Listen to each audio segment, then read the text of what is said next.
Hello bachcho, let's read out the question first. A large solid sphere with uniformly distributed positive charge has a smooth narrow tunnel to its center. यानी कि एक solid sphere है, उसको uniformly charge किया गया है और उसके सेंटर से एक टनल पास हो रहा है. A small particle with negative charge, initially at rest far from the sphere, approaches it along the line of the tunnel, reaches its surface with a speed of v. सो बोल रहा है कि एक चार्ज है, basically वो negative charge है.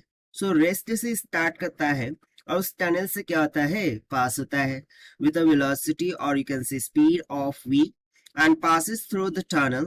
So what will be its speed at the center of the tunnel?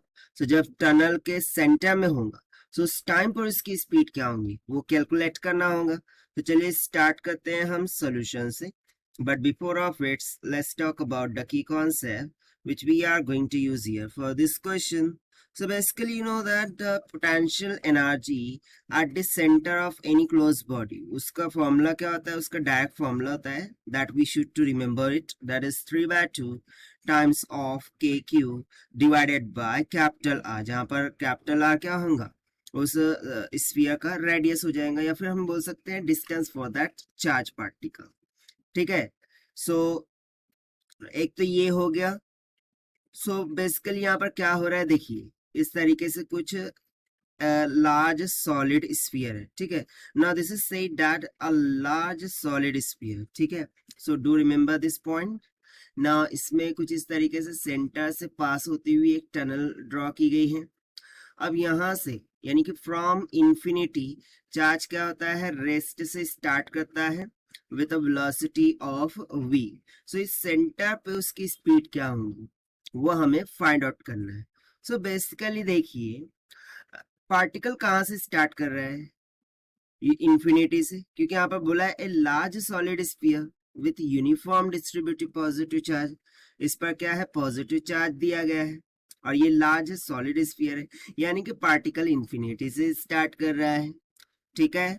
सो इस कारण से हम बोल सकते हैं कि जो delta K plus delta U है this should be equals to 0.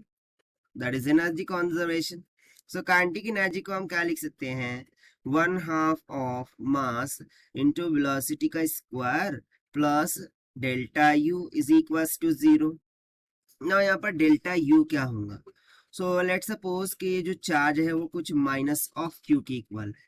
ठीक है. सो यहाँ पर हम बोल सकते हैं कि 1/2 mv का स्क्वायर, ये माइनस आएंगे तो प्लस माइनस क्या हो जाएगा, माइनस ऑफ क्यू. और इसमें जो पोटेंशियल एनर्जी इसको यहाँ पर लाने के लिए वो क्या होंगी, initial potential energy minus final potential energy. So initial हो जाएंगी K into q divided by r के इक्वल, माइनस फाइनल हो जाएंगी 0. This should be equals to what, that is 0. Now see here, ये जो वेलोसिटी है ये एक्चुअली गिवन वेलोसिटी है v, बट हमें क्या पूछा था, सेंटर पर स्पीड क्या होंगी, वेलोसिटी क्या होंगी.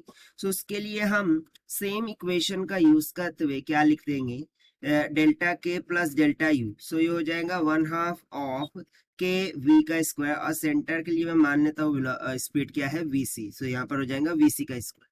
सो बेसिकली ये हम राइट कर रहे हैं for at centre. Okay, centre के लिए at centre.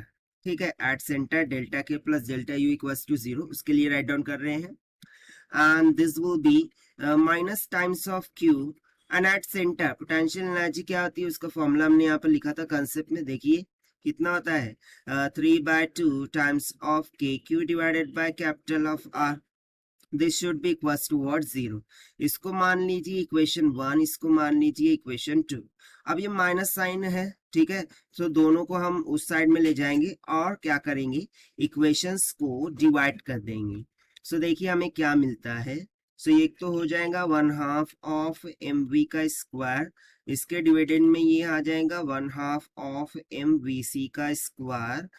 This should be equals to, ये उधर जाके plus q times of K q by R हो जाएगा डिवाइडेड बाय, और ये कितना हो जाएगा q इन ब्रैकेट 3/2 के क्यू बाय आर के इक्वल हो जाएगा। सो क्या क्या कैंसिल हो रहा है, क्यू क्यू कैंसिल, के Q R cancel, 1/2 m 1/2 m cancel. मुझे फाइंड करना है वी नॉट, ठीक है, ये वी नॉट है।